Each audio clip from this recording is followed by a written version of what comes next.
បងប្អូនចាហេតុអីបានខ្ញុំចេះតែលើកពីអំណាចចក្រាទាំង7បងប្អូនចាសម្រាប់ចក្រាទាំង7របស់យើងចាព្រោះអីមនុស្សម្នាក់គឺមានធម៌ពលគ្រប់គ្នាចាធម៌ពលគ្រប់គ្នាប៉ុន្តែគ្រាន់តែយើងអត់ចេះរើសយកមកប្រើចាបងប្អូនដូចរឿងនិទានមួយដែលខ្ញុំបានស្ដាប់អំពីកូនមន់ហើយនៅកូនមន់បងប្អូនចាខ្លួនគឺជាខ្លួនឥន្ទ្រីប៉ុន្តែចាដល់ពេលយើងទៅនៅជាមួយកូនមន់ឃើញញូនចាយើងអត់ដឹងពីអំណាចធម៌ពលរបស់យើងចាអត់ដឹងពីអំណាចធម៌ពលរបស់យើងអញ្ចឹងគ្រប់យ៉ាងចាសក្តានុពលភាពរបស់យើងនេះតើតែយើងយកមកប្រើបើសិនជាយើងអត់យកមកប្រើបើយើងក្រុមខ្លួនឯងបងប្អូនចាដូចឧបមាថាផ្លែល្ពៅ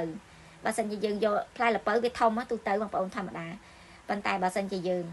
ពេលដែលល្ពៅនៅទូចហើយយើងយកប្រអប់មួយទៅដាក់នៅក្នុងផ្លែទៅគ្របនៅលើផ្លែល្ពៅហ្នឹងសួរតែផ្លែល្ពៅហ្នឹងវារីកធំធាត់បានទេរីកធំធាត់អត់បានទេវានៅប៉ិនប្រអប់ហ្នឹងបងប្អូនចាវានៅប៉ិនប្រអប់ហ្នឹងរហូតហ្នឹងចាអញ្ចឹងមិនថាគ្រប់យ៉ាងយើងក៏ចឹងដែរបើសិនជាយើងអត់ចេះបរិយាខ្លួនបើសិនជាយើងអត់ចេះប្រើប្រាស់ធម៌ពលជីវិតរបស់យើងនៅតូចទាបនៅហ្នឹងបងប្អូនចាហើយបងប្អូនមិនគិតថាខ្ញុំនឹងអួតហាងខ្ញុំនឹងមិនចេញមកនិយាយហ្នឹងហើយដូចសម្រាប់ការធ្វើវីដេអូរបស់ខ្ញុំហ្នឹងខ្ញុំតែងតែយក Facebook របស់ខ្ញុំទៅ comment ថាអរគុណមនុស្សពូកែអរគុណមនុស្សឆ្លាតអីចឹងបងប្អូនចាលើកទឹកចិត្តខ្លួនឯងព្រោះអីគ្រប់យ៉ាងបើចាំឲ្យគេមកលើកទឹកចិត្តអត់ងាយទេបងប្អូនចាព្រោះអីគេអត់មានទាំងកម្លាំងចិត្តមកលើកទឹកចិត្តខ្លួនឯងផងទៅមិនមានកម្លាំងចិត្តណាមកលើកទឹកចិត្តឲ្យយើងចាហើយបើសិនជាយើងខ្លួនឯងយើងអត់ចេះលើកទឹកចិត្តខ្លួនឯងហើយយើងចេះតែបំបាក់ទឹកចិត្តខ្លួនឯងតែយើងដើរទៅមុខរួចអត់បើសិនយកមកផ្លូវមានល្អប៉ុន្តែយើងស្រះបលាស្រះខ្លួនឯងមាននរណាស្រះទេបងប្អូនចាមិនថាគ្រប់យ៉ាងតើតែយើងសាងយើងចង់បាន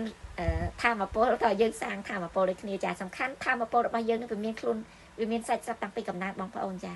តែខ្ញុំបានរៀនអំពីអំណាចចក្រាធម៌មណ្ឌលធម៌ពលដែលនៅក្នុងខ្លួនរបស់យើងតាំងពីចុងឆ្អឹងក្អមខ្នងរហូតដល់មកខុតខួរក្បាលបងប្អូនចាទី1គឺឈ្មោះថារោទចក្រាទីតាំងគឺនៅកញ្ចូនគូតមានពណ៌ក្រហមបងប្អូនចាទី2សក្រចក្រាក្រោមផ្ចិតបងប្អូនចាគឺពណ៌ទឹកក្រូចទីតាំងទី1ពណ៌ក្រហមទីតាំងទី2ពណ៌ទឹកក្រូចសក្រចក្រាពណ៌ទឹកក្រូចទីតាំងទី3នៅលើក្បាលពោះយើងនៅលើផ្ចិតគឺជាអំណាចផ្ទាល់ខ្លួនរបស់យើងចាមានពណ៌បងប្អូនចាពណ៌លឿងឈ្មោះថា Solar Plexus ចក្រាចា Solar Plexus ចក្រាអាស័យស្ដាយដែលខ្ញុំអានអង់គ្លេសអត់ច្បាស់ខ្ញុំព្រោះខ្ញុំអត់ចេះអង់គ្លេសទេបងប្អូនចាហើយទី4របស់យើងគឺហាតចក្រាចានៅសន្ទះទ្រូងខាងឆ្វេងបងប្អូនចាហាតចក្រាពណ៌បៃតងនៅបំពង់កស្រោតចក្រានៅបំពង់កពណ៌ផ្ទៃមេឃបងប្អូនចាហើយទី5ទី6គឺសិតអាយចក្រានៅចន្លោះចើមគេហៅថាផ្នែកទី3គឺផ្នែកនៃចិត្តបងប្អូនចាហើយទី7គឺមកុដខួរក្បាលធម៌ពល10ពិសេសដែលនៅចាមកុដខួរក្បាលរបស់យើងបងប្អូនចាចាំមកថាគ្រប់យ៉ាងយើងមានអំណាចធម៌ពលបើយើងដឹងថាខ្លួនយើងមានអំណាចធម៌ពលបើយើងដឹងថាយើងជាមនុស្សប្រកែមនុស្សអស្ចារ្យតែយើងសឹកចិត្តទៅធ្វើជាកូនមន់មិនក៏យើងមិនទៅព្រោះអីម្នាក់នរណាក៏មានសិទ្ធនរណាក៏មានសិទ្ធចាចក្រវាលនេះធំធេងណាស់ផ្ដល់អំណាចធម៌ពលឲ្យកូនឲ្យបុត្ររបស់ទ្រង់គ្រប់គ្នាចាហេតុអីក៏យើងមិនយកមកប្រើហើយខ្ញុំអញ្ចឹងចាខ្ញុំសង្កត់ខ្លួនឯងចាអស់45ឆ្នាំបងប្អូនចាទម្រាំតែបានយកបំណាច់ខ្លួនឯងមកប្រើនេះចាហើយមកប្រើនឹងចេះដឹងមិនមែនបកកែមិនមែនអត់ចេះដឹងអត់បកកែទេបងប្អូនចាប៉ុន្តែគ្រាន់តែយកអំណាចធម៌ពលសាច់ស្រាប់ដែលយើងមាននៅក្នុងខ្លួននេះចាយកមកប្រើដើម្បីជាប្រយោជន៍ឲ្យរាងកាយរបស់យើងជាប្រយោជន៍ដល់សង្គមជាតិជាប្រយោជន៍ដល់ចាជីវិតមួយនេះដែលកើតនៅលើផែនដីមួយនេះបងប្អូនចា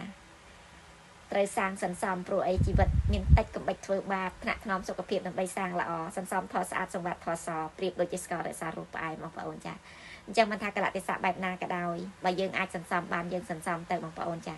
សន្សំលុយបានលុយសន្សំសេចក្តីល្អបានសេចក្តីល្អសន្សំរឿងអវិជ្ជមានបានរឿងអវិជ្ជមានបងប្អូនចាអញ្ចឹងគួរតែសន្សំនៅរឿងល្អផ្លាស់ប្ដូរការគិតផ្លាស់ប្ដូរការជឿផ្លាស់ប្ដូរសន្តានផ្លាស់ប្ដូរទម្លាប់